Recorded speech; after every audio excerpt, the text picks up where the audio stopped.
Okay, just to say this, I did not hurt my cat in my aunt's video. Don't think I did. He is a crazy dairy cat, so he's just crazy anyway, and he's just used to it if I hey, he's playing with another cat. Or telling that cat who's boss. My cat is a rebel. He is a stud and a half. But I love him very much. I think I would be nothing without him. I know a lot of people love their cats, but mine's a different story. My whole entire life, I hated cats. Disliked very much. I shouldn't use the word hate. But I really didn't like cats. And I used to complain about them. I hated that they jumped on things randomly, fur everywhere. All these things that just made me think, oh, cats are so annoying. And I thought I would never have a cat. I used to imagine, hey, maybe I'll have a dog one day, you know, if I have my own house. And I was just like, but I'll never have a cat. I couldn't see myself with having a cat in my house. I couldn't see myself ever liking a cat. Cats were like, ew, you know, I always said it. I was changed.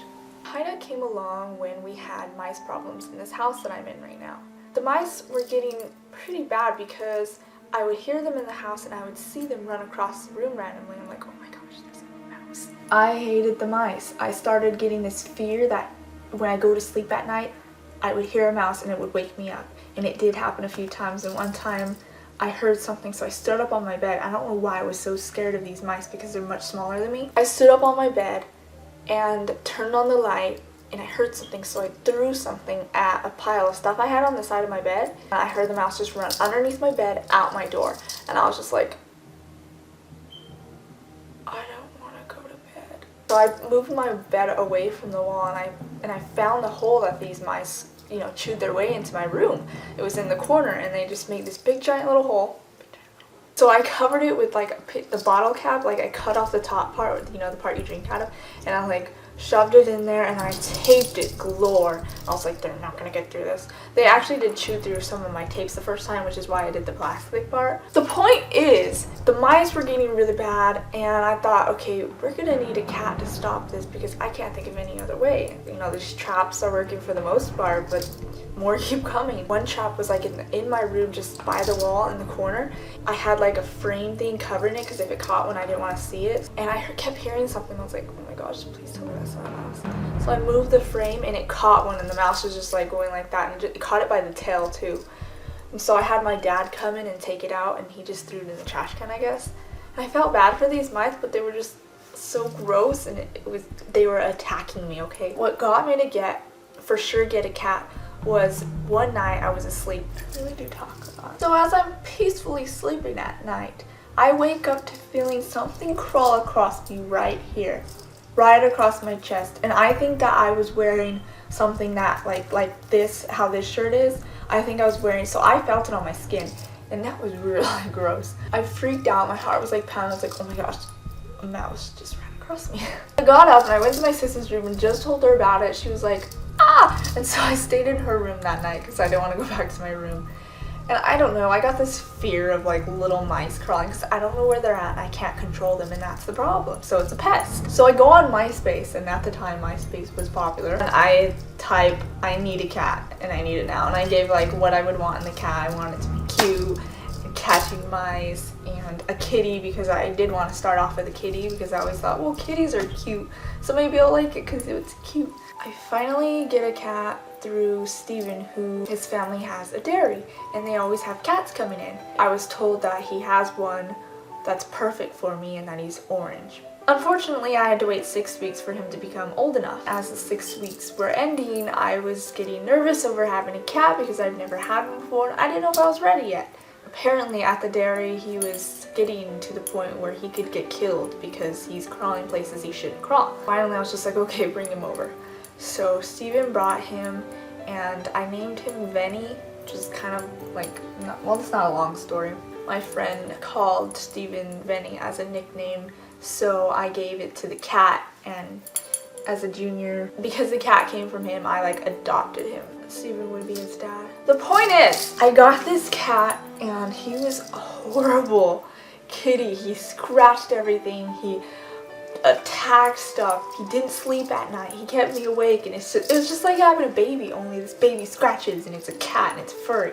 But he was so adorable. I miss him very much, and I have some footage of when he was little.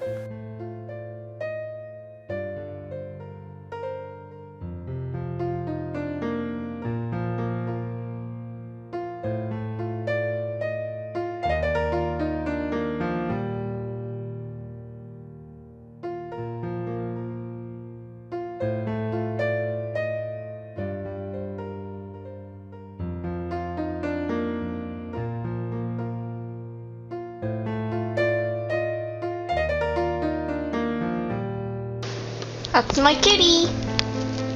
Say hi, Benny. He says bye. That's bye right there.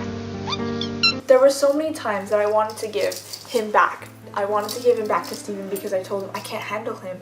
No one I wanted to keep him, but my sister and my dad didn't, like him around because he was creating messes, he was creating problems, and I wanted to just give him back and give up. But I didn't do that. I gotta keep this cat. Actually, one of the biggest reasons that I remember is I randomly ran into Steven at Circuit City when it existed. And I saw him there, and it was so weird, out of nowhere. And it was out of town, like 50 minutes away from where we live. I think at the time I told him that the cat, it's too hard, and my sister and my dad really don't want him, I don't know what to do. And he said it in a sad way, but I gave him to you. I can't give him back, he did give him to me. And I kept him. He is much older now. He is over 2 years old. I've had him for that long. I can't even believe it. I fell in love with my cat. I look at cats a little bit different now, and I can tolerate them. I'm not annoyed.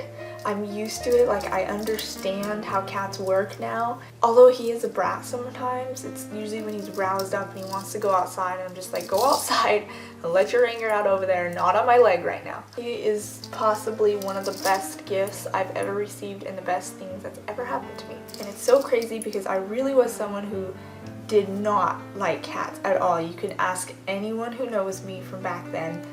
They would tell you I never liked cats. I couldn't stand my friend's cat at her house, that if I ever stayed over, I would make her shut the door so the cat wouldn't come in at night. And now I love my cat. He changed me and my views on cats, and now I don't hate an animal anymore. I also found out that Steven he liked cats and stuff, and before I got Kiduh, I started kind of softening my heart towards cats because I knew he liked it, so I used to tell him, no, I like your cats. And well, I never met his cats or anything. The pictures were cute of them, and so I started kind of well, I like your cats, not other cats. And so he was like, okay.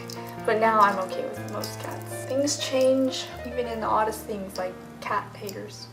We live in a cul-de-sac, and cars just come around and around and around and around and around and around and around. Boxes have a unique smell.